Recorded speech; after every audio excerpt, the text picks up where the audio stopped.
আব্দুল্লাহ ইবনে হুযাফার কাছে সবচাইতে প্রিয় বস্তু ঈমান, আর সবচাইতে প্রিয় বস্তু তার কাছে চাওয়া হচ্ছে কুরি গ্রহণ করার মাধ্যমে, সবচাইতে নিকৃষ্ট বস্তুর মাধ্যমে।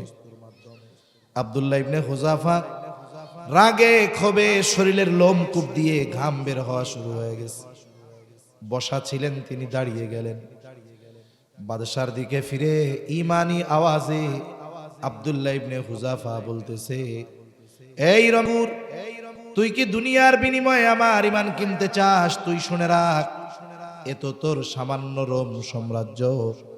তুই যদি আমাকে তামাম দুনিয়ার বাদশাহ বানায় দেস, আমি আমার ঈমান তোর কাছে বিক্রয় করব না। আসলে রোম সম্রাট এমন একটা অবস্থার মুখোমুখি হবে এটা সে কল্পনাও করে নাই।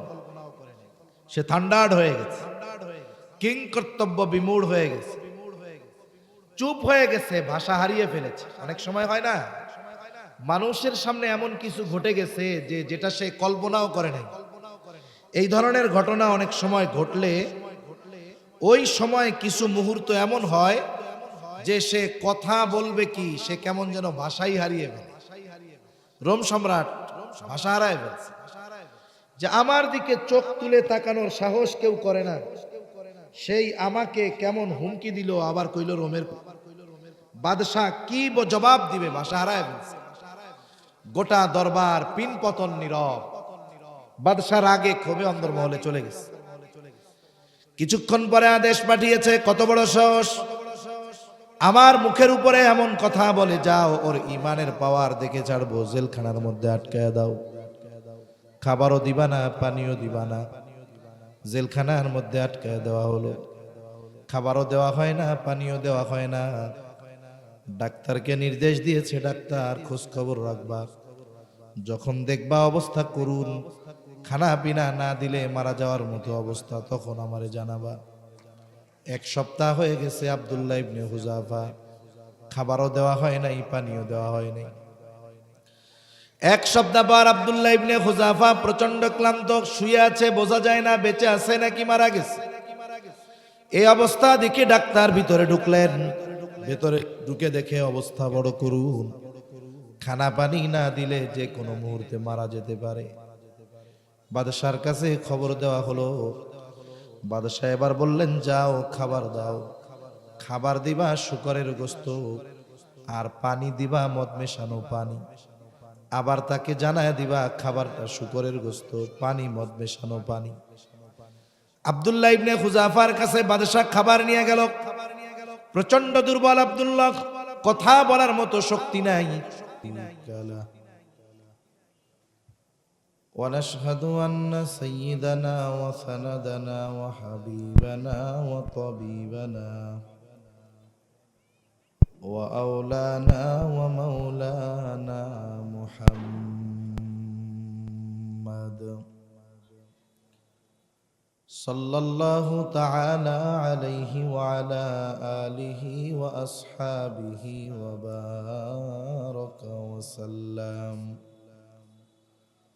وبارك وسلم تسليما كثيرا كثيرا.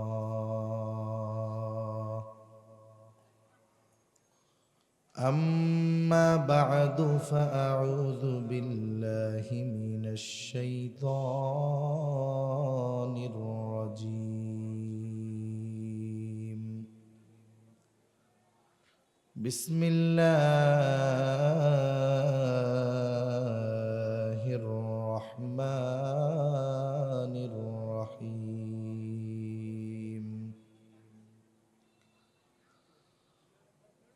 ولنبلونكم بشيء من الخوف والجوع ونقص من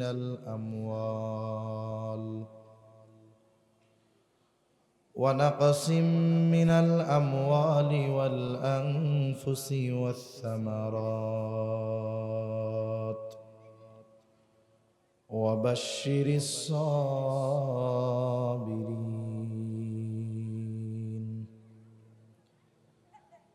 الذين إذا أصابتهم مصيبة قالوا إنا لله وإنا إليه راجعون. وقال رسول الله صلى الله عليه وسلم أشد الناس بلاء الأنبياء ثم الأمثال فالأمثال،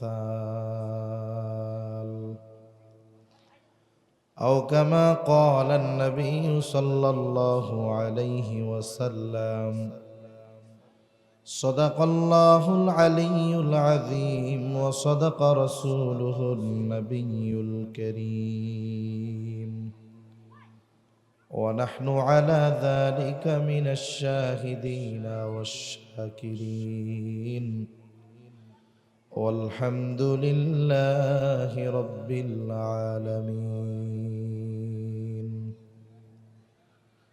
سبحانك لا علم لنا إلا ما علمتنا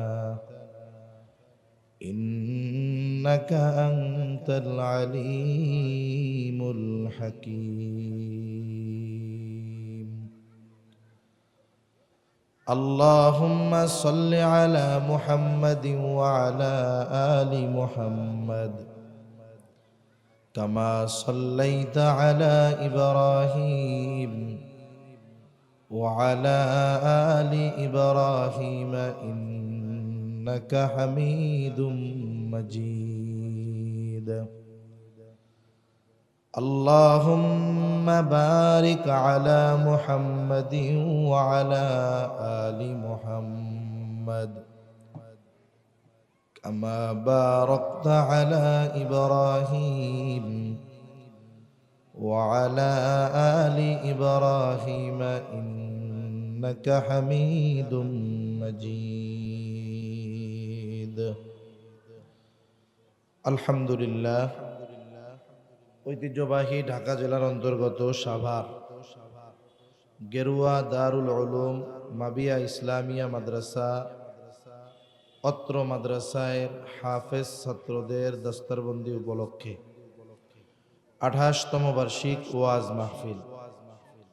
আজকের এই ওয়াজ মাহফিলের সম্মানিত শ্রদ্ধেয় সভাপতি, প্রধান অতিথি, বিশেষ অতিথিবৃন্দ সহ সম্মানিত শ্রদ্ধেয় উলামায়ে কেরাম, সামনে উপস্থিত মুরব্বিয়ানে কেরাম, সমবয়সী যুবক বন্ধু, স্নেহের ছোট ভাই, মাইকের আওয়াজ যত দূরে যায় নিজ নিজ স্থানে অবস্থানরতা সম্মানিতা শ্রদ্ধা মা ও বোন, দয়াময় আল্লাহ রাব্বুল আলামিনের দরবারে অগণিত শুকর যে মহান মালিক হায়াতে বরকত দিয়ে সুস্থ রেখে তার মহান হুকুম মাগরিবের নামাজের পর হাজারো মানুষের মধ্য থেকে যাচাই বাছাই করে হাদিসের ভাষায় এ জান্নাতের বাগানে বসার জন্য আমাদের যাদের মনোনীত করেছেন,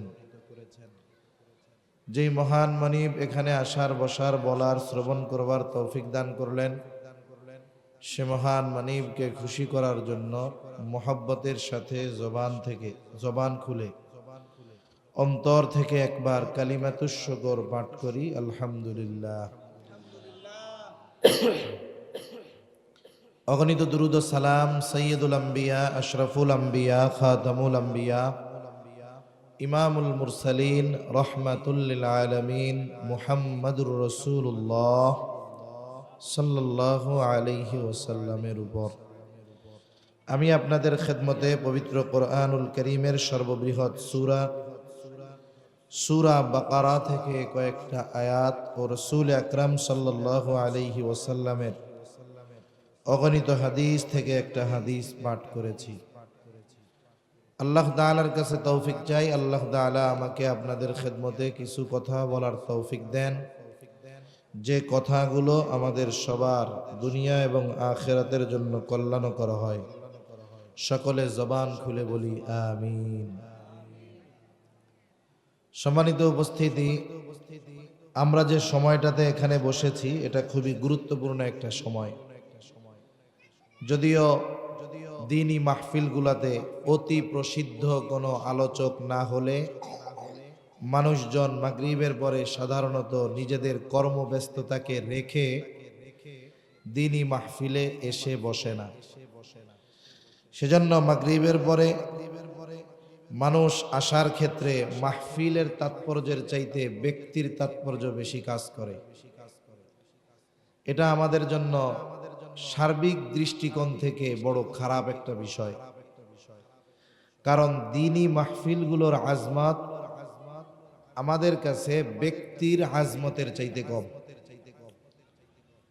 অথচ দ্বীনি মজলিসের ব্যাপারে রাসূল আকরাম সাল্লাল্লাহু আলাইহি ওয়াসাল্লামের কথা হলো, যদি দুই ধরনের মজলিস হয়, একটা হলো যে আল্লাহ তাআলার কাছে রোনাজারি করতেছে, মাফ চাইতেছে, জান্নাত চায়, জাহান্নাম চায়, এই ধরনের মজলিস। আর একটা হলো দ্বীনি আলোচনার মজলিস। নবীজি সাল্লাল্লাহু আলাইহি ওয়াসাল্লাম যেই মজলিসে দ্বীনি আলোচনা হয় এই মজলিসকে উত্তম মজলিস বলে অভিহিত করেছেন। তাহলে আমরা যারা ব্যস্ততাকে উপেক্ষা করে আসতে পেরেছি, আসতেছি, এটা আমাদের জন্য আল্লাহ তাআলার পক্ষ থেকে বড় দয়া, নাইলে ব্যস্ততা উপেক্ষা করে আসা কঠিনই ছিল।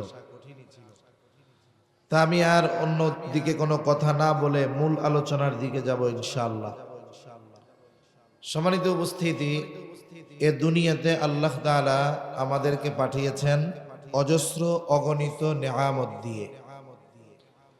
আল্লাহ প্রদত্ত অজস্র অগণিত দামি নেয়ামতের মধ্যে অন্যতম দামি নেয়ামত যে আল্লাহ তাআলা আমাদেরকে ঈমানের মতো দৌলত দান করেছেন। আমরা যারা এখানে আছি আমরা ঈমানদার। ঈমান কোনো দাবির বিষয় নয়। অনেক মানুষ আছে দাবি করে যে আমি ঈমানদার, কিন্তু তার মধ্যে যদি ঈমানদারের বৈশিষ্ট্য না থাকে, বাস্তবিক অর্থে তাকে ঈমানদার বলা যাবে না। একজনের চামড়া কালো, একেবারে কালো, কিন্তু ওনার নাম হইল দলামিয়া। এখন ওনার নাম যতই দলামিয়া হোক, এই জন্য উনি নিজেকে সুন্দর চামড়ার মানুষ বলে দাবি করতে পারবে না। বাস্তবতা হলো আমরা নিজেরা অনেক সময় দাবি করি আমরা ঈমানদার, কিন্তু আমাদের মধ্যে ঈমানদারের বৈশিষ্ট্য অনুপস্থিত থাকে। আল্লাহ সুবহানাহু ওয়া তাআলা এ দুনিয়াতে যারা আমরা নিজেদেরকে ঈমানদার বলে দাবি করি, এই দাবির পেছনে আল্লাহ সুবহানাহু ওয়া তাআলা পরীক্ষা রাইখা দিয়েছেন।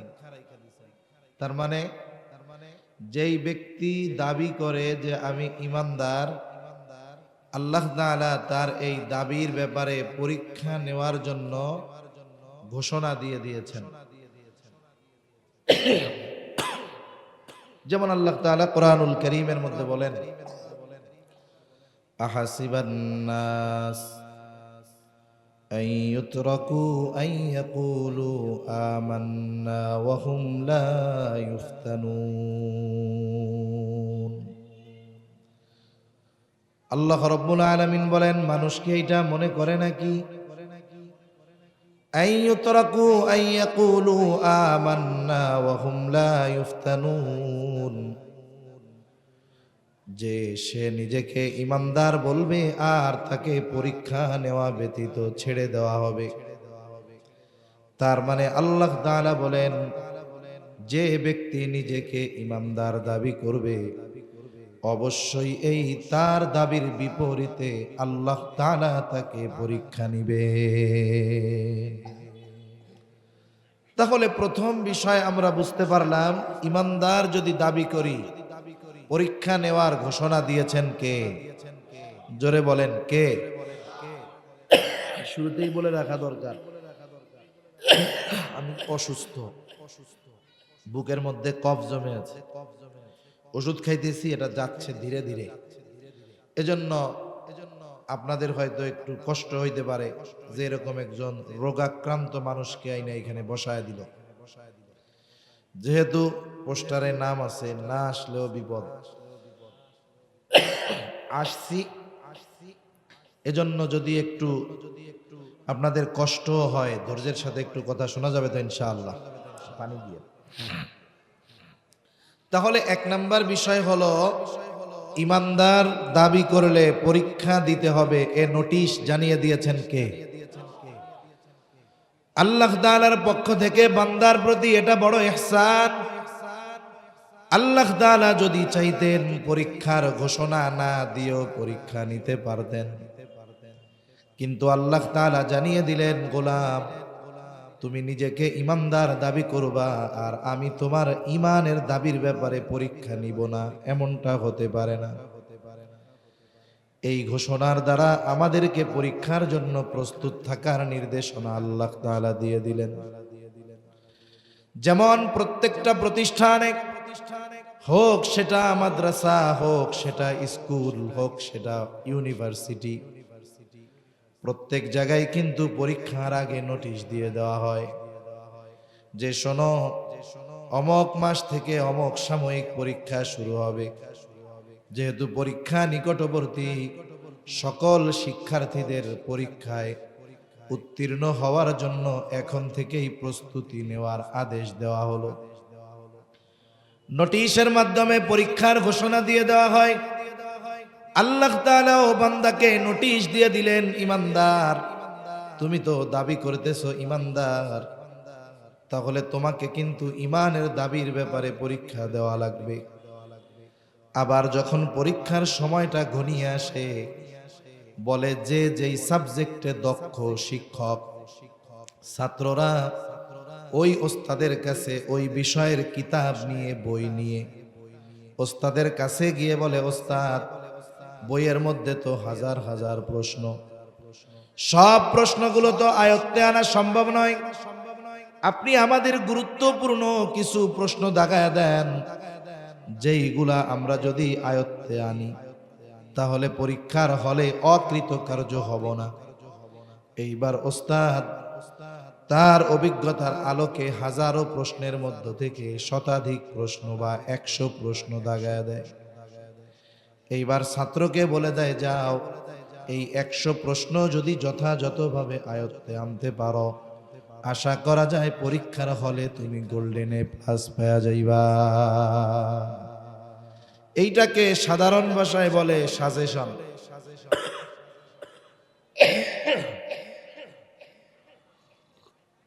এটাকে সাধারণ ভাষায় কি বলে? সাজেশন বলে। আল্লাহ তাআলা ও বান্দাকে পরীক্ষা নেওয়ার ঘোষণা দেওয়ার সাথে সাথে সাজেশন দিয়ে দিয়েছে। সুবহানাল্লাহ বলে। আমি যে আয়াতগুলো আপনাদের খেদমতে তিলাওয়াত করেছি, উক্ত আয়াতগুলোর মধ্যে আল্লাহ তাআলা মূলত পরীক্ষার বিষয়াবলী আমাদেরকে জানিয়ে দিয়েছেন, যাতে করে বান্দা পরীক্ষার জন্য আগের থেকেই প্রস্তুতি নিতে পারে। বলেন তো, শিক্ষক যিনি পরীক্ষা নেন, বলেন তো কোন শিক্ষক চান নাকি যে তার ছাত্র তার বিষয়ে ফেল যাক? চান? বরং যদি পরীক্ষায় ওই সাবজেক্টে সে গোল্ডেন এ প্লাস পেয়ে যায়, বলে ওস্তাদ মিটিং এর মধ্যে অন্যান্য শিক্ষকদের সামনে গর্ব করে বলে, দেখছেন কত ভালো কইরা পড়াইছি, আমার সাবজেক্টে সবাই গোল্ডেন এ প্লাস পেয়ে গেছে। আল্লাহ তাআলাও পরীক্ষা নেন ঠিক, কিন্তু চান না তার কোনো বান্দা তার নেওয়া পরীক্ষায় ফেল যাক। সুবহানাল্লাহ। পরীক্ষা তিনি নেন, কিন্তু চান না বান্দা পরীক্ষায় ফেল যাক। এই জন্য আল্লাহ তাআলা আগে সাজেশন দিয়ে দিলেন, বান্দা কোন কোন বিষয়ের প্রস্তুতি তুমি নিবা। আল্লাহ তাআলা বলেন, ওয়ালানাবলুওয়ান্নাকুম বিশাইইম মিনাল খাউফ ওয়াল জু' ওয়া নাকসিম মিনাল আমওয়াল ওয়াল আনফুসি ওয়াস সামারাত। এই আয়াতে আল্লাহ তাআলা 5টি বিষয়ের পরীক্ষার কথা বলেছেন। কয়টি বিষয়? 5টি বিষয়। তাহলে প্রথম বিষয় হলো, ইমানদার যারা তাদের পরীক্ষা হবে, এটা দুনিয়ায় যে পরীক্ষা নিবে এটা সুনিশ্চিত, কোনো সন্দেহ নাই। তাহলে যেই পরীক্ষা সুনিশ্চিত, সেই পরীক্ষার জন্য পূর্ণ প্রস্তুতি নেওয়াটাই উচিত। আল্লাহ তাআলা পরীক্ষার বিষয়গুলো জানায় দিয়ে বলেন ওয়ালা নাবলুওয়ান্নাকুম, দুইটা তাকিদ যোগ করে আল্লাহ তাআলা বলেন আমি অবশ্যই তোমাদের পরীক্ষা নিব। পরীক্ষাগুলো কোন কোন বিষয়ের হবে? আল্লাহ তাআলা এই আয়াতে 5টি বিষয়ের কথা উল্লেখ করেছেন। মুফাসসিরিনে কেরাম বলেন আল্লাহ তাআলা যদি চান কারো 5 বিষয়ের পরীক্ষা নিবেন আল্লাহ নিতে পারেন। আল্লাহ তাআলা যদি চান কারো 4 বিষয়ের পরীক্ষা নিবেন আল্লাহ নিতে পারেন। কিন্তু পরীক্ষা আল্লাহ নিবেন এ ব্যাপারে কোনো সন্দেহ নাই। একটা বিষয়ের হোক আর 2টা বিষয়ের হোক আর 5টা বিষয়ের হোক, প্রত্যেকটা ইমানদারকে দুনিয়ায় এই বিষয়গুলোর পরীক্ষার সম্মুখীন হওয়া লাগবে। তবে জীবনের অভিজ্ঞতা হলো, বাস্তবতা হলো, অধিকাংশ মুমিনকে জীবনের কোনো না কোনো সময় এই 5 বিষয়েরই পরীক্ষার সম্মুখীন হওয়া লাগে। এজন্য আজকে যেহেতু পরীক্ষা সুনিশ্চিত, এই পরীক্ষার প্রস্তুতি বা উত্তীর্ণ হওয়ার জন্য কি করণীয় এটা আমরা আজকে জানবো, স্মরণ রাখবো। যখন এই পরীক্ষার সামনে পড়ে যাব এই জানা বিষয়গুলোকে বাস্তবিক জীবনে প্রয়োগ করব ইনশাআল্লাহ।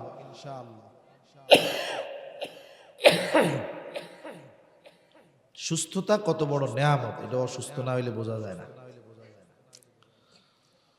আল্লাহ তাআলা 1 নম্বরে বলেন বিশাইইম মিনাল খাউফ, ইমানদার ইমান এনেছো, ভয়ের মাধ্যমে তোমার ইমানের পরীক্ষা নেওয়া হবে।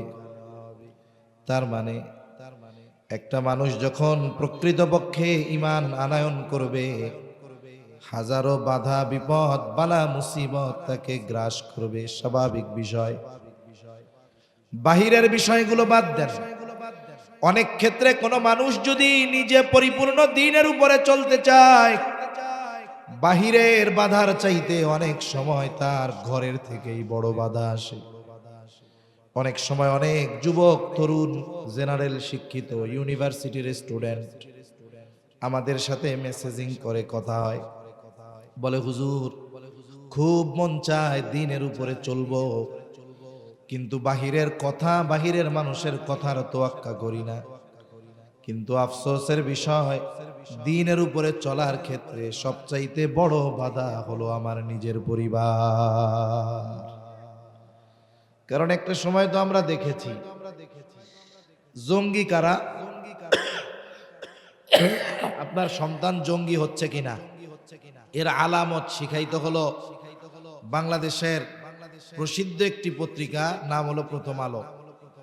কিছুদিন আগে একটা রিপোর্ট দেখলাম যে জঙ্গি কেমনে সাজাইতে হয়, এগুলো ওরা শিখাইতো। চিন্তা করেন যে একটা দেশ তার 12টা বাজানোর জন্য একটা দালাল মিডিয়াই যথেষ্ট। এদের শিকড় কত গভীরে, এটা যদি এখন নির্মূল না করা হয়, মূলোৎপাটন না করা হয়, এ ভাইরাস যদি থেকে যায়, এরা যুগে যুগে সময়ের সাথে সাথে আবার বিষধর সাপের মতো বারবার সবল মারবে, ঠিক কিনা বলেন? এজন্য এই সমস্ত দেশদ্রোহী, অন্যান্য দেশের এজেন্ট, দালাল যারা, এদের মূলোৎপাটন করার সময় এখন।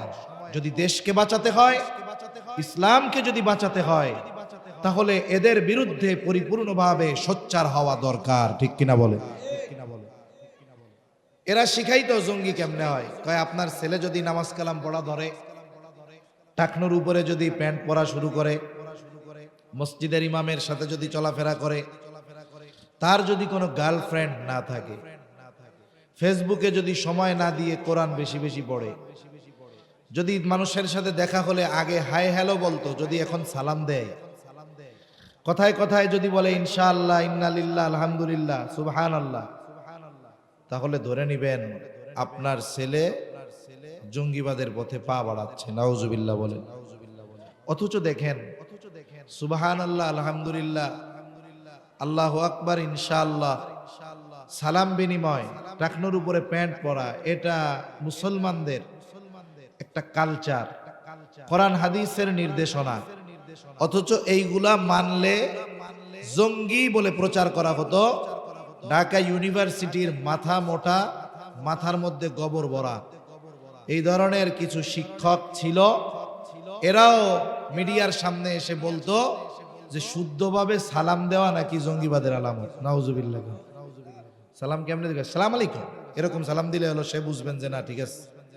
কেউ যদি শুদ্ধভাবে সালাম দেয় আসসালামু আলাইকুম ওয়া রাহমাতুল্লাহ, ওই গবেট, গাধা, মূর্খ, গর্দভ, অশিক্ষিত কি বলছে? বলে শুদ্ধভাবে সালাম দিলে এটাও নাকি জঙ্গিবাদের আলামত। নাউজুবিল্লাহ বলে। আসলে এদের যে কি করা দরকার ছিল তা তো আমরা করতে পারি না। আমরা না করতে পারলেও কি, মরার পরে ফিরিস্তা এদের জন্য রেডি আছে।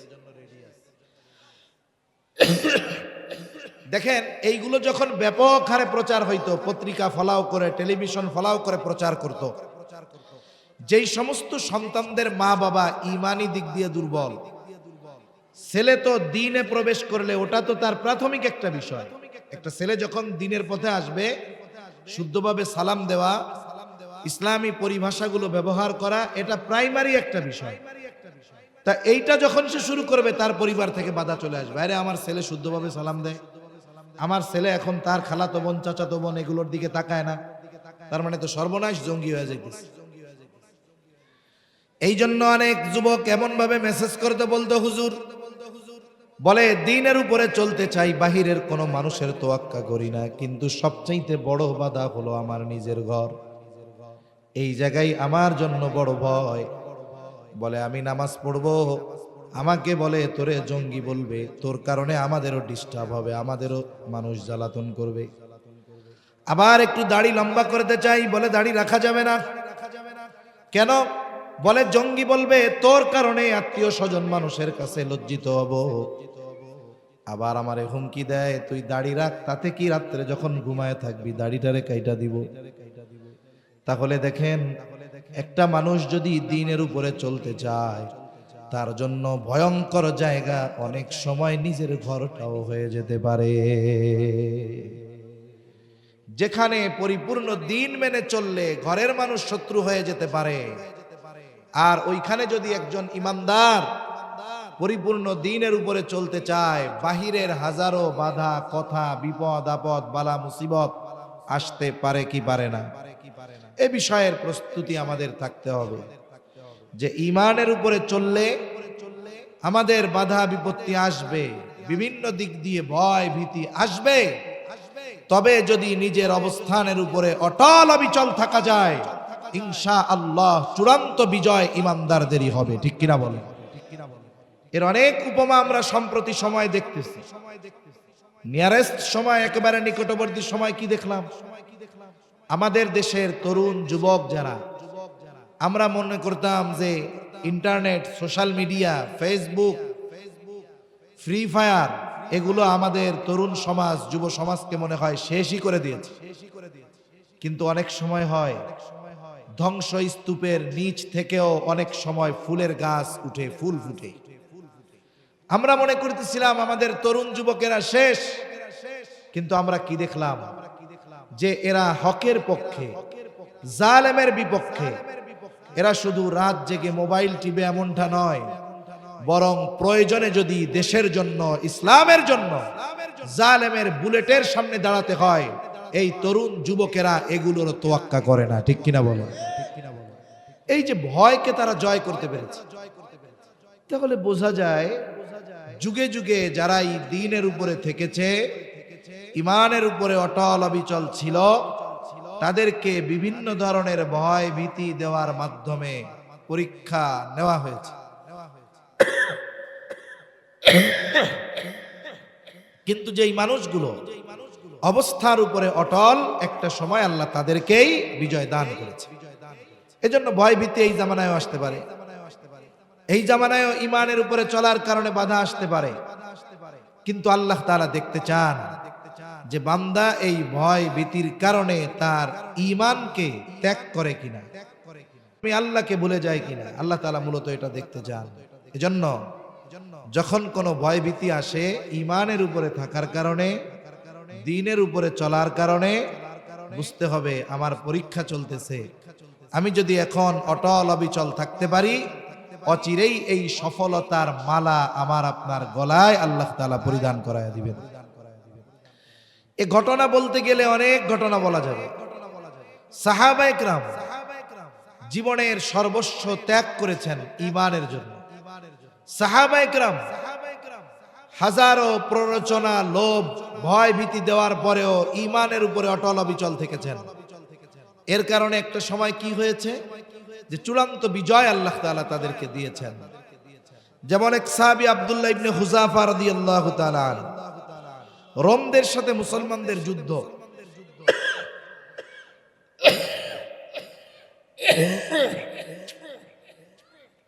রোম সম্রাটের নির্দেশ হলো যুদ্ধের ফলাফল যা হয় হোক, মুসলমানদের কিছু সৈনিক আটক করবা, আমার কাছে আনবা, আমি একটু ওদের ঈমানের পরীক্ষা করব।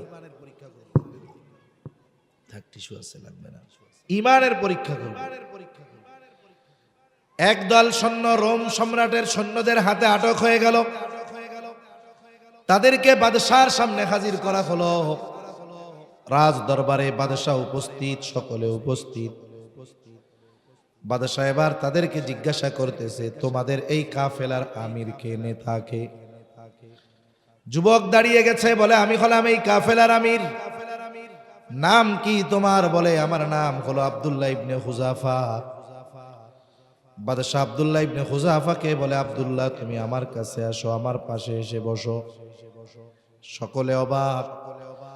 আমরা তো চিন্তা করতেছি বাদশাহ এখনই নির্দেশ দিবেন, যাও এদের সবাইকে শুলিতে চড়াও। কিন্তু বাদশাহ তার শত্রুকে তার পাশে নিয়ে বসাচ্ছেন, কারণটা কি? বাদশাহ তো আহলে কিতাব। বাদশাহ আব্দুল্লাহ ইবনে হুযাফাকে পাশে বসালেন। আব্দুল্লাহ ইবনে হুযাফাকে বলে, আব্দুল্লাহ আমি শত্রুর সাথে এমন আচরণ কখনো করি না, কিন্তু তুমি তরুণ যুবক, তোমাকে দেখবার পর তোমার প্রতি আমার একটা মায়া, মোহাব্বত, ভালোবাসা পয়দা হয়ে গেছে। আমি চাই তোমার সাথে আমার এই সম্পর্ক, ভালোবাসাটা দীর্ঘায়িত হোক। কিন্তু তোমার আর আমার মাঝে তো বাধা, কারণ তুমি মুসলমান, আমি খ্রিস্টান। ও আব্দুল্লাহ, তুমি যদি আমার কয়েকটা প্রস্তাব মেনে নাও, তুমিও বেঁচে থাকবে, আবার জাগতিক স্বাচ্ছন্দ্য সুখ লাভ করতে পারবা। বলে, আব্দুল্লাহ, এক নাম্বার, তোমাকে ইসলাম ধর্ম ছেড়ে খ্রিস্টান ধর্ম গ্রহণ করতে হবে। 2 নাম্বার, এই কারণে আমি তোমাকে মুক্ত করে দিব। শুধু তাই না, তোমার সাথী যারা আছে তাদেরকেও মুক্ত করে দেওয়া হবে।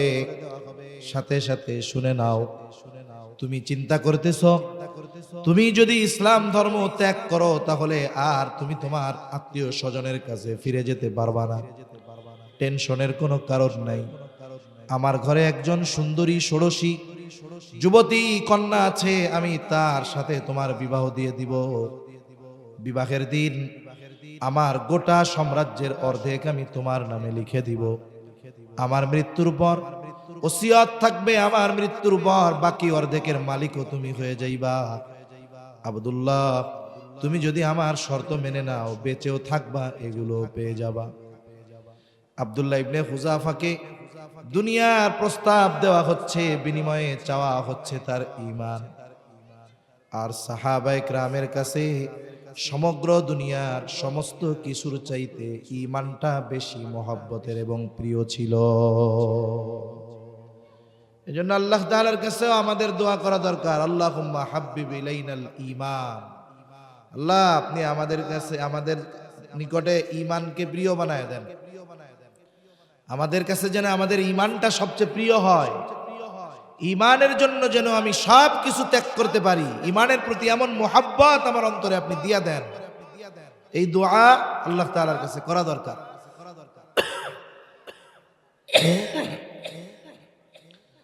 আব্দুল্লাহ ইবনে হুযাফার কাছে সবচাইতে প্রিয় বস্তু ঈমান, আর সবচাইতে প্রিয় বস্তু তার কাছে চাওয়া হচ্ছে কুফরি গ্রহণ করার মাধ্যমে, সবচাইতে নিকৃষ্ট বস্তুর মাধ্যমে।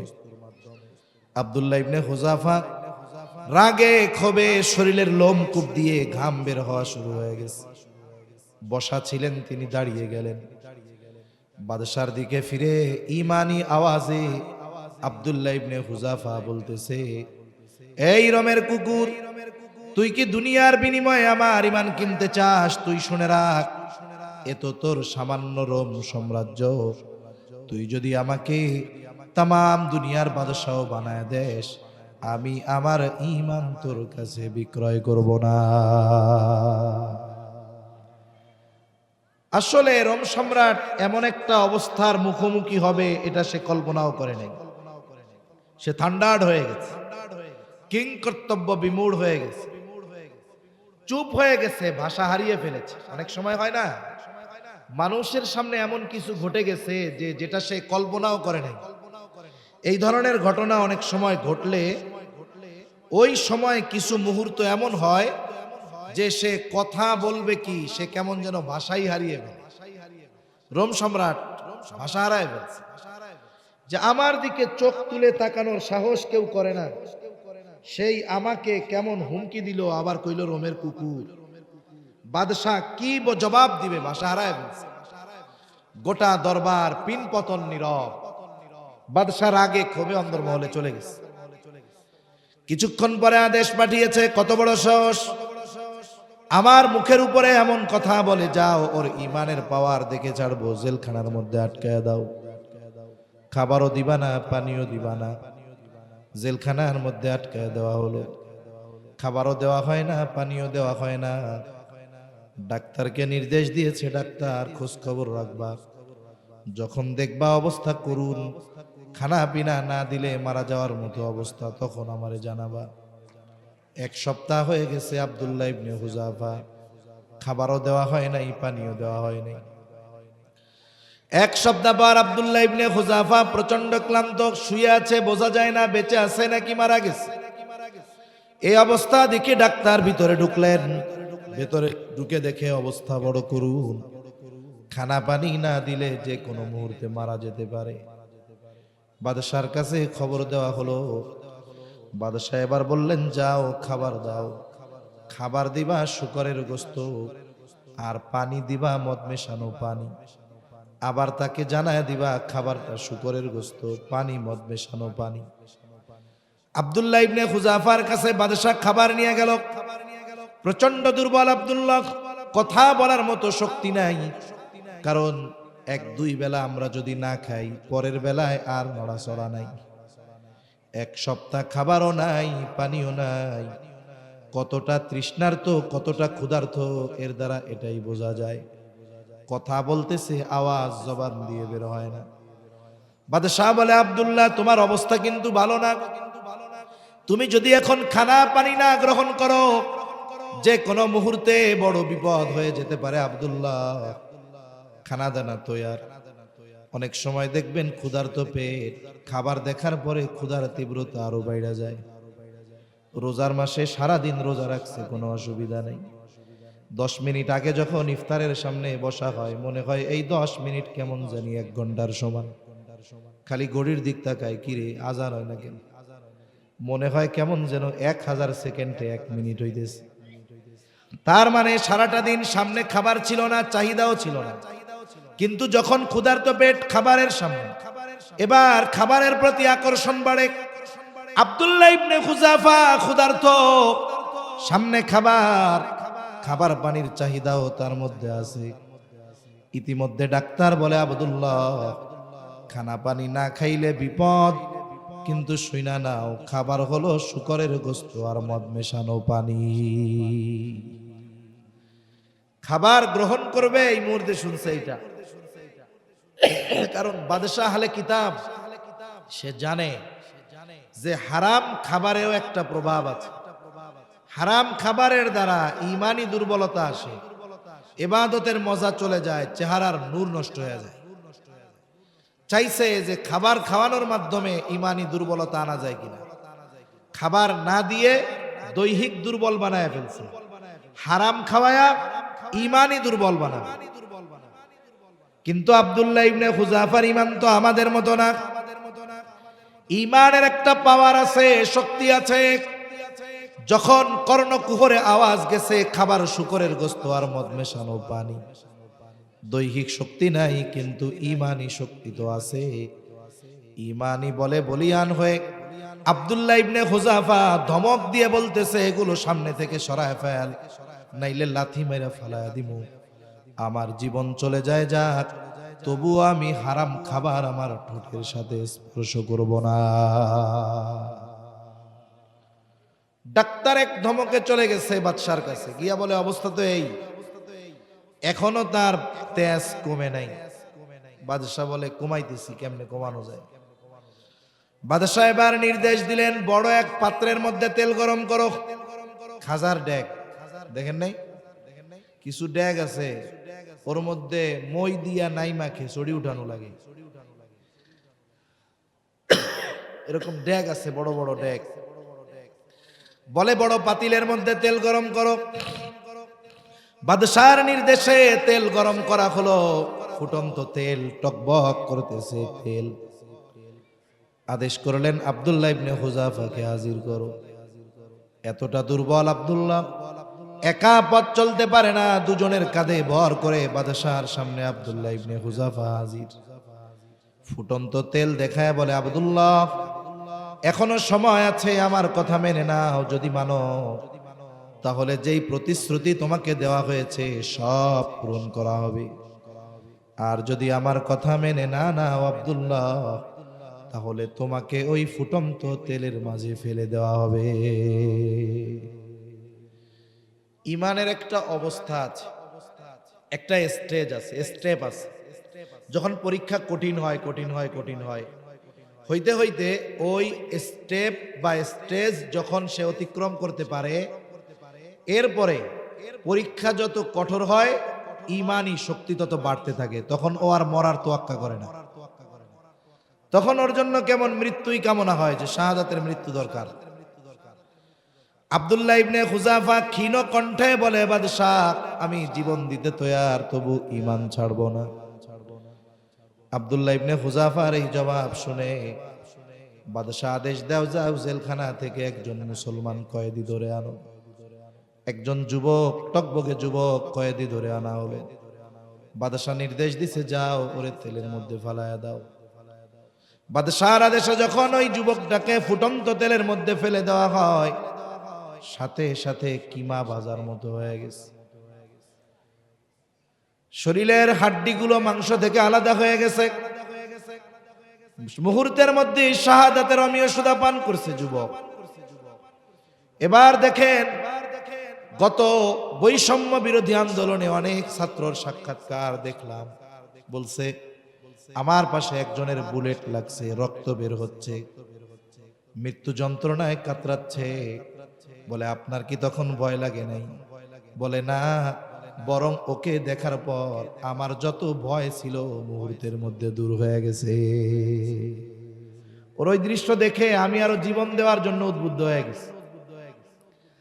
আব্দুল্লাহ ইবনে হুযাফা এই দৃশ্য দেখছে। বাদশা বলে, এই পরিণতি তোমারও হবে। আব্দুল্লাহ ইবনে হুযাফা বলে, বাদশাহ জীবন দিতে প্রস্তুত, তবু ঈমান দিব না। বাদশাহ এবার বলে, যাও ওরেও তেলের মধ্যে নিয়ে ফেলায় দাও। দুইজন ধরে ধরে আব্দুল্লাহ ইবনে হুযাফাকে নিয়ে যায়। এতক্ষণ আব্দুল্লাহ ইবনে হুযাফা স্বাভাবিক, কিন্তু এখন কান্না শুরু করছে, চোখ দিয়া পানি পড়ে। ওই দুইটা মনে করছে আব্দুল্লাহ ইবনে হুযাফা হয়তো মরার ভয়ে কান্না করে। বাদশাহর কাছে বলে, বাদশাহ কান্না করতেছে, মনে হয় মরার ভয় হচ্ছে, জীবনের জন্য হয়তো মায়া লাগতেছে, এই জন্য মনে হয় কান্না করতেছে। বাদশাহ বলে, আব্দুল্লাহ কান্না করো কেন? মরার ভয় হয়? পরিবার পরিজনের কথা তোমার মনে পড়ে নাকি? আব্দুল্লাহ ইবনে হুযাফা বলে, না, ঈমানদার কখনো মৃত্যুর ভয়ে কান্না করে না। আর এই মৃত্যু যদি নিশ্চিত শাহাদাতের মৃত্যু হয়, এর চাইতে সৌভাগ্যের আর কি বা হতে পারে?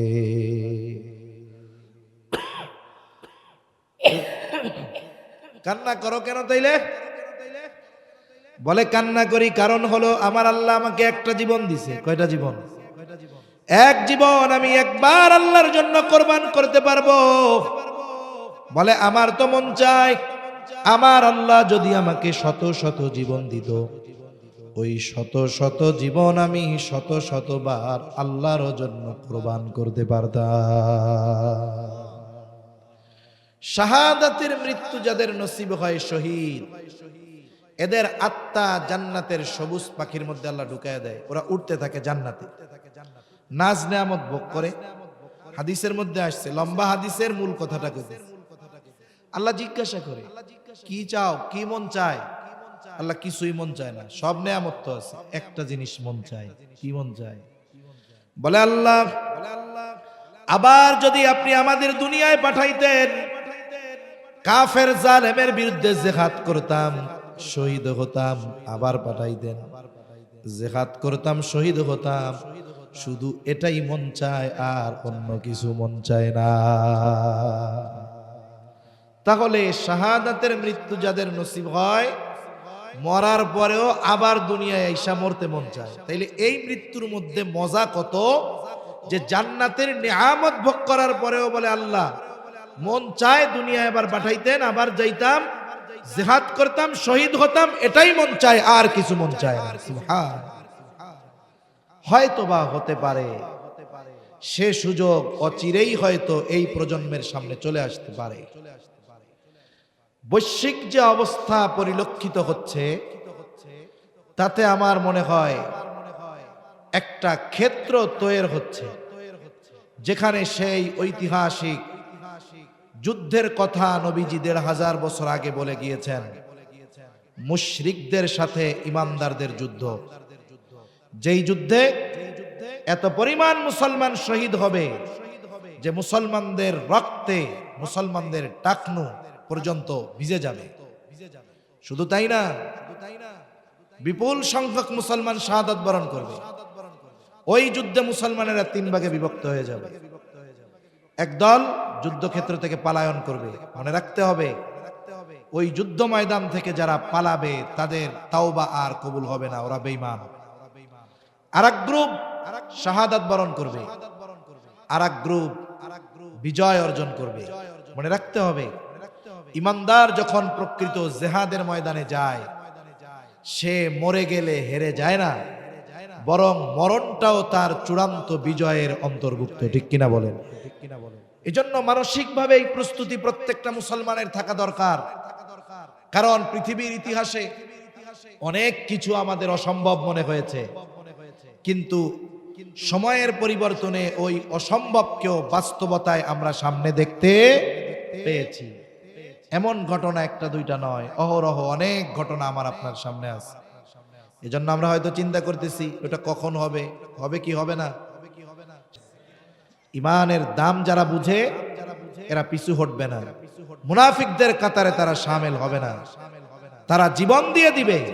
কারণ জানে, ইমানদার যদি আল্লাহর জন্য যুদ্ধ করে, ওই যুদ্ধে যদি জয়ী নাও হয়, আল্লাহর জন্য যদি জীবন দিতে চায়, জীবন দিয়ে দেয়, নিঃসন্দেহে সে জয়ী হয়ে যায়। ঠিক কিনা বলে? মনে রাখতে হবে, ইমানদার মরলে হেরে যায় না, বেঈমান মরলে হেরে যায়। অনেক সময় ইমানদারের মৃত্যুর মাধ্যমে চূড়ান্ত বিজয় অর্জিত হয়। ঠিক কিনা বলে? বলতে গেলে লম্বা কথা অন্যদিকে চলে যাবে। কুরআনুল কারীমের সূরা বুরুজের তাফসীরে একটা ঘটনা আছে, আসহাবে উখদুদের ঘটনা, আব্দুল্লাহ বিন তামেরের ঘটনা। লম্বা কথা। যখন আব্দুল্লাহ ইবনে তামেরকে বাদশা বারবার পলিসি দিয়ে প্রয়োগ করেও হত্যা করতে পারে না, পাঠাইছে পাহাড় থেকে ফালায়া দেয়। যারা ফালাইছে নিয়ে গেছে ফালাইতে, ওরা শেষ। আব্দুল্লাহ ইবনে তামের সুস্থ অবস্থায় চলে আসছে। বাদশা তো নিজের খোদা দাবি করছে, আর আব্দুল্লাহ বিন তামের তাওহীদের পক্ষে দাঁড়িয়ে গিয়েছে। বাদশাহ বলে, ওরা কোথায় যাদেরকে তোর সাথে মারতে পাঠাইলাম? বলে, ওরা শেষ। তোরে বাঁচাইছে কে? সবার সামনে বলে, আল্লাহ। আব্দুল্লাহ ইবনে তামের যখন বলে আল্লাহ, ওই কথাটা তীরের মতো বাদশাহ ইউসুফ জুরনাওয়াজের কলিজায় গিয়া লাগে। আর এক দলরে দিয়া পাঠাইছে, যা সমুদ্রের মধ্যে নিয়ে ফালায় দিবি, যেন না আসতে পারে, অথবা সমুদ্রের হিংস্র মাছ তাকে খেয়ে ফেলে। পাঠাইছে, ঘটনাক্রমে যারা নিয়ে গেছে তারা সমুদ্রে পড়ে শেষ। আল্লাহ আব্দুল্লাহ বিন তামের হেফাজত করছে। সুস্থ অবস্থায় বাদশার দরবারে হাজির। বলে, তুই বাঁচলি কেমনে? যাদের পাঠাইলাম এরা কোথায়? বলে যারা আমারে মারতে গেছে তারা শেষ, তুমি বাঁচলা কেমনে? বলে বাঁচাইছে আমার আল্লাহ। বাদশার মারার খুব খায়েশ। আব্দুল্লাহ বিন তামের বলে শোনো, তুমি তোমার পদ্ধতি প্রয়োগ করে আমাকে হত্যা করতে পারবা না। তোমার যদি আমাকে হত্যা করতে মন চায়, আমাকে হত্যা করার পদ্ধতি আমি তোমারে শিখায়া দে। কিভাবে হত্যা করা যাবে বল?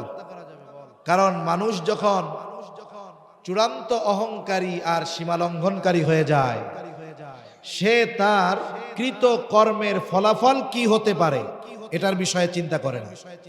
সে চিন্তা করে আমি যেটা সিদ্ধান্ত দিচ্ছি এটাই রাইট। কিন্তু আমরা অতীতে দেখে এসেছি, পৃথিবীর শুরু থেকে নিয়ে যারাই ক্ষমতা পেয়ে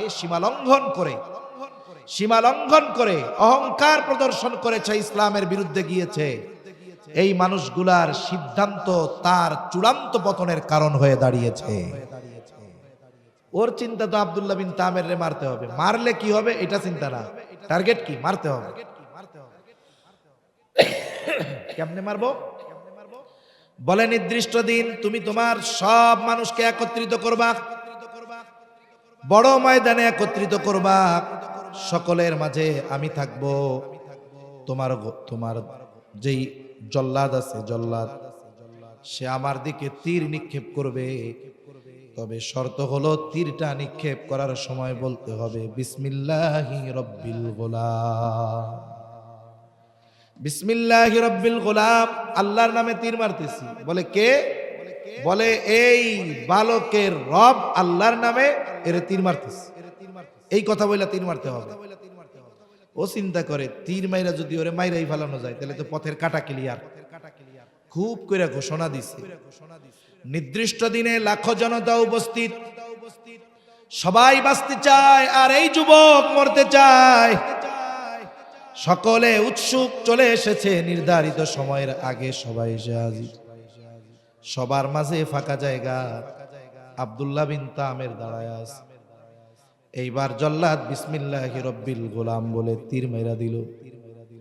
এই দৃশ্য সকলে দেখছে। তীরের আঘাতে আব্দুল্লাহ বিন তামের জমিনের উপরে পড়ে গেল, শহীদ হয়ে গেল।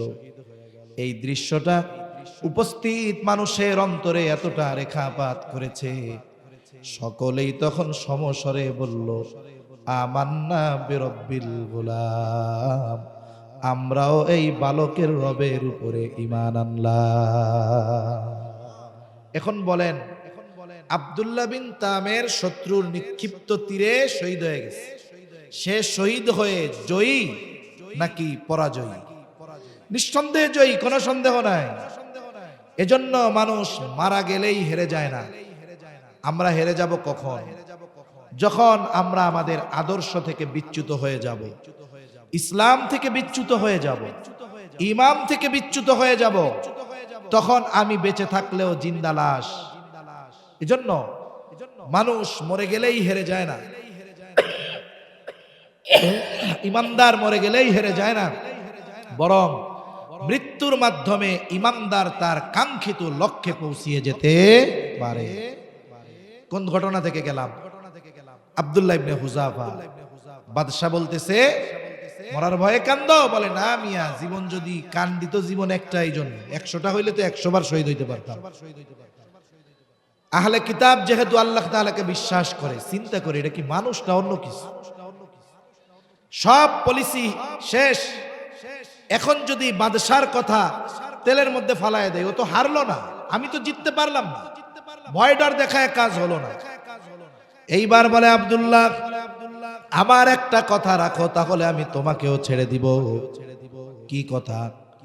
বলে কিছুই করা লাগবে না, তুমি আমার কপালের মধ্যে একটা চুমা দাও, চুমা। আব্দুল্লাহ ইবনে হুযাফা এবার পাল্টা শর্ত দিচ্ছে।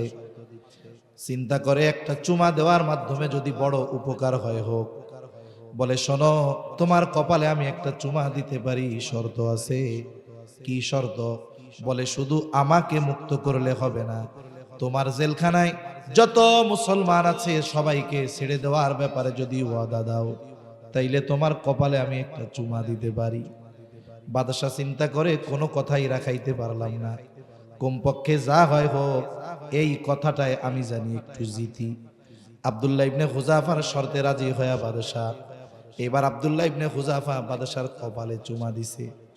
বাদশাহ ওয়াদা মোতাবেক সকলকে মুক্ত করে দিল। আব্দুল্লাহ ইবনে হুযাফা কাফেলা সহকারে চলে গেছে মদিনায়। হযরত ওমর রাদিয়াল্লাহু তাআলা আনহু ঘটনা জানছে। এই ঘটনা যাই না আব্দুল্লাহ ইবনে হুযাফার কপালে হযরত ওমর রাদিয়াল্লাহু তাআলা আনহু চুমা দিয়া দিছে। একটু চিন্তা করে দেখেন ভয়টা কোন পর্যায়ের ছিল। একেবারে ফুটন্ত তেলের মধ্যে ফালায়া দিবে ওই অবস্থায় যখন আব্দুল্লাহ ইবনে হুযাফা নিজের অবস্থার উপরে অটল। বলেন তো চূড়ান্ত বিজয় তাকে যিনি দিয়েছেন তিনি কে? এই বিপদের মুহূর্তে আসতে পারে যদি ইমানের উপরে অটল থাকা যায়, সম্মানের সাথে বিজয় আল্লাহ তাআলা রেখে দিয়েছেন। এজন্য আল্লাহ তাআলা বলেন ইমানদার ইমানের পরীক্ষা নেওয়া হবে ভয়ভীতির মাধ্যমে। এরপরে আল্লাহ তাআলা বলেন ওয়াল জু', ক্ষুধা অভাব দরিদ্রতার মাধ্যমে আল্লাহ তাআলা মুমিনের ঈমানের পরীক্ষা নেন। এই অভাব আল্লাহ তাআলার পক্ষ থেকে আসে, দরিদ্রতা আল্লাহ তাআলার পক্ষ থেকে আসে। এরপরে আল্লাহ তাআলা বলেন ওয়ানাকসিম মিনাল আমওয়াল, মালের লস মালের ক্ষতির মাধ্যমে আল্লাহ তাআলা পরীক্ষা নেন। ব্যবসায়ী ব্যবসা করতেছে, দোকানে শর্ট সার্কিট হয়ে আগুন লেগে সব পুড়ে গেছে। আল্লাহ তাআলা মূলত পরীক্ষা নেন যে ইমানের উপরে অটল থাকে কিনা। এরপরে আল্লাহ তাআলা বলেন ওয়াল আনফুস, জানের ক্ষতি দিয়ে আল্লাহ পরীক্ষা নেন। মুফাসসিরিনে কেরাম বলেন জানের ক্ষতির পরীক্ষা দুই ধরনের হয়। একটা হলো স্বয়ং নিজের জানের ক্ষতির মাধ্যমে পরীক্ষা, আর একটা হলো নিজের জানের মাধ্যমে নয়, বরং তার আত্মীয় স্বজন সন্তান সন্ততিকে অসুস্থতা বিপদ আপদ দিয়ে আল্লাহ পরীক্ষা নেয়। মনে করেন আমি অসুস্থ হয়েছি, আমার কষ্ট লাগতেছে, আপনি অসুস্থ, আপনার কষ্ট লাগতেছে, কিন্তু ওই অসুস্থতা যদি আপনার আমার না হয়ে আমার আপনার সন্তানের হয়, বলেন তো কষ্ট বেশি লাগবে না কম লাগবে? আল্লাহ উঠেই না কফ, কি যে কষ্ট হইতেছে।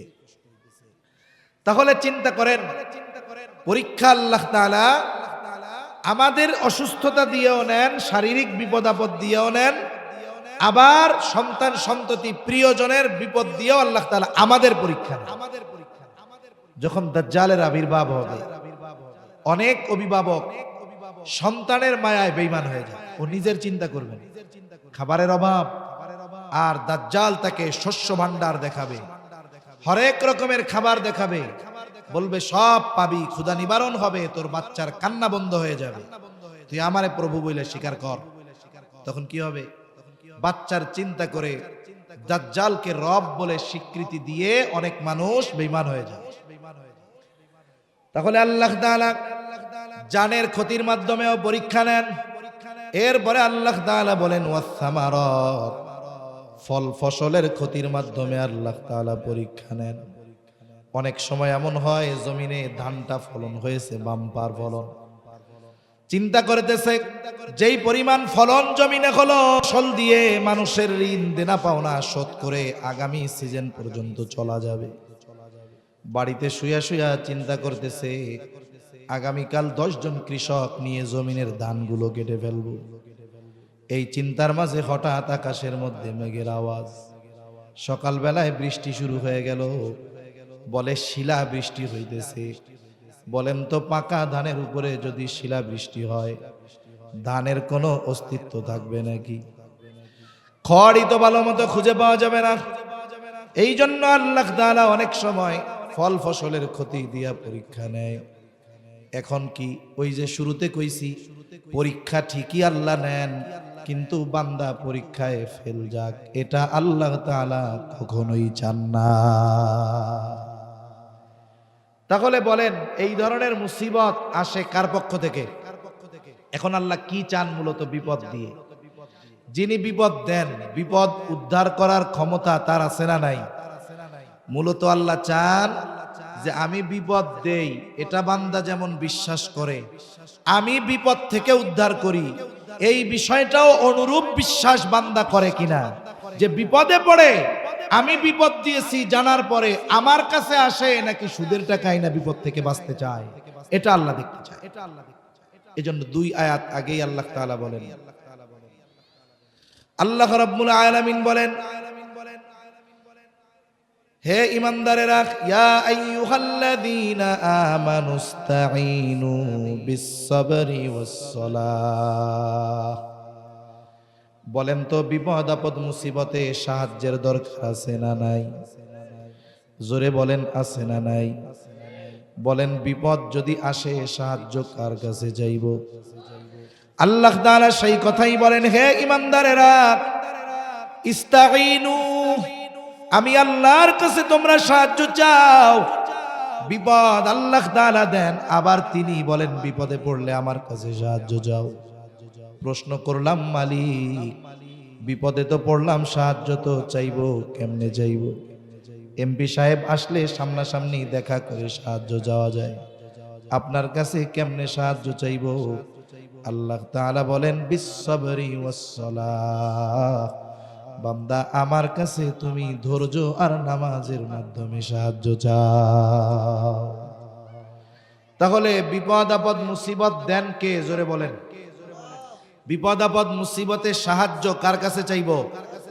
আল্লাহর কাছে সাহায্য চাওয়ার মাধ্যম কয়টা? কি কি বলেন তো? সবর এবং সালাত, ধৈর্য আর নামাজ। এখন ধৈর্য কাকে বলে? আপনার পা কেটে গেছে বা হাত কেটে গেছে, আপনি যদি চিন্তা করেন যা হয় হবে, ডাক্তারের কাছেও যাব না, ওষুধও খাবো না, আল্লাহ যা করে, বলে এটা সবর নয়। নবীজি বলেন, তোমরা অসুস্থ হলে চিকিৎসা গ্রহণ করো।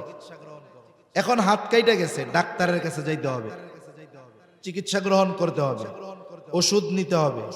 অসুস্থ, ওষুধ খাইতেছি, সুন্নাত। তবে তবে ওষুধের উপরে ভরসা করা যাবে না। ভরসা কার উপরে হবে? আল্লাহ তাআলার উপরে। আরে নবীজি বলেন তাওয়াক্কুল কি? বলে ঘোড়াটারে ভালো মতো রশি দিয়া বাঁধো, এরপরে বলো আল্লাহ হেফাজত করেন। বিপদে পড়ছি, বিপদ থেকে বাঁচার বৈধ প্রচেষ্টা করা, সাথে সাথে এই বিশ্বাস রাখা যে আমার চেষ্টা প্রচেষ্টা আমাকে বিপদ থেকে উদ্ধার করতে পারবে না যদি আল্লাহ তাআলা না চান। কারণ কি? দেখেন, একই অপারেশন, হার্টের সমস্যা, বাংলাদেশের প্রসিদ্ধ একজন ডাক্তারের মাধ্যমে চিকিৎসা হয়, ওপেন হার্ট সার্জারি। দেখা যায় একই অপারেশন, কেউ সুস্থ হয়, কেউ মারা যায়, ঠিক কিনা? এখন যদি ডাক্তারের হাতে এই পাওয়ার থাকতো অপারেশন করলে মরবে না, তাইলে ডাক্তার কাউরে মরতে দিত না।